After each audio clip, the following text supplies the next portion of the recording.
Hello friends, यहाँ पर एक आप इमेज देख पा रहे हैं जिसमें एक पेमेंट करी जा रही है जो कि यूपीआई के ज़रिए पेमेंट हो रही है।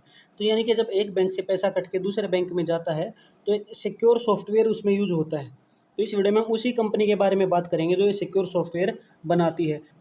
यहाँ पर हम बात करेंगे दोस्तों इन्फीबीम एवेन्यू लिमिटेड कंपनी की, IAL। इस कंपनी का स्टॉक प्राइस आप अभी देख पा रहे हैं 33 रुपीज़ है।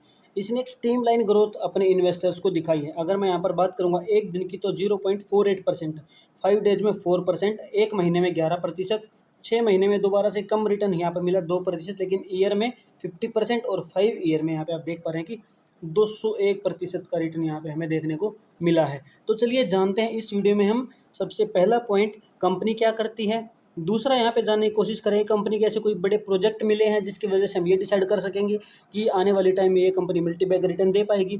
तीसरा हम टेक्निकल एनालिसिस करके जानेंगे कि इस कंपनी के सपोर्ट पॉइंट्स क्या हैं और रेजिस्टेंस पॉइंट क्या है, यानी कि आने वाले टाइम में टारगेट क्या क्या हमें मिल सकते हैं।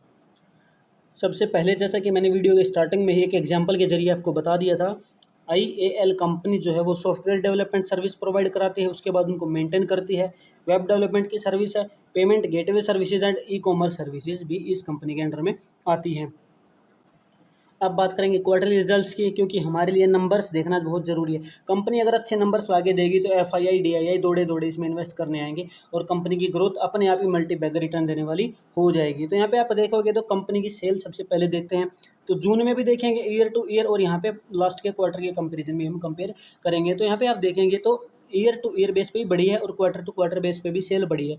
उसके अलावा रेवेन्यू एक्सपेंसेस देखेंगे तो यहाँ पे एक्सपेंसेस जो है क्वार्टर टू क्वार्टर भी कम हुए, क्वार्टर टू क्वार्टर सॉरी बढ़े हैं, और ईयर टू ईयर आप देखोगे तो एक्सपेंसेस जो है कंपनी के कम हुए हैं। ठीक है, 694 से 685 करोड़ यहाँ पे कम हो गए हैं।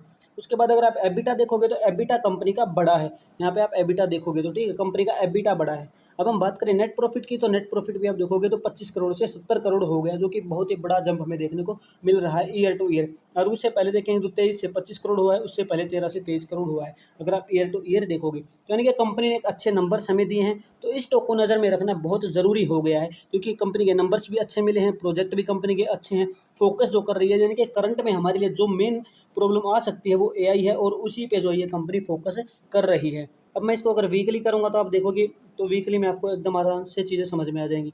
हमारा क्या फोकस रहता है वीकली में कि जब मार्केट मूविंग एवरेज 100 के पास आके रिट्रेस करे तो वहाँ पे हमारी एंट्री बनती है। तो यहाँ पे हमारी एंट्री लगभग बनी हुई है, लेकिन अभी भी मैं सजेस्ट नहीं करूँगा कि तुरंत इसमें घुस जाएं। एक दो दिन वेट करो, देखो, क्योंकि अभी भी यहाँ पे इस मार्केट में थोड़ा इम्बैलेंस फैला हुआ है। जैसे कि न्यूज़ आई है सैटरडे संडे को, तो मंडे को तो आपको मार्केट को देखना ही है कि क्या रिजल्ट रहते हैं।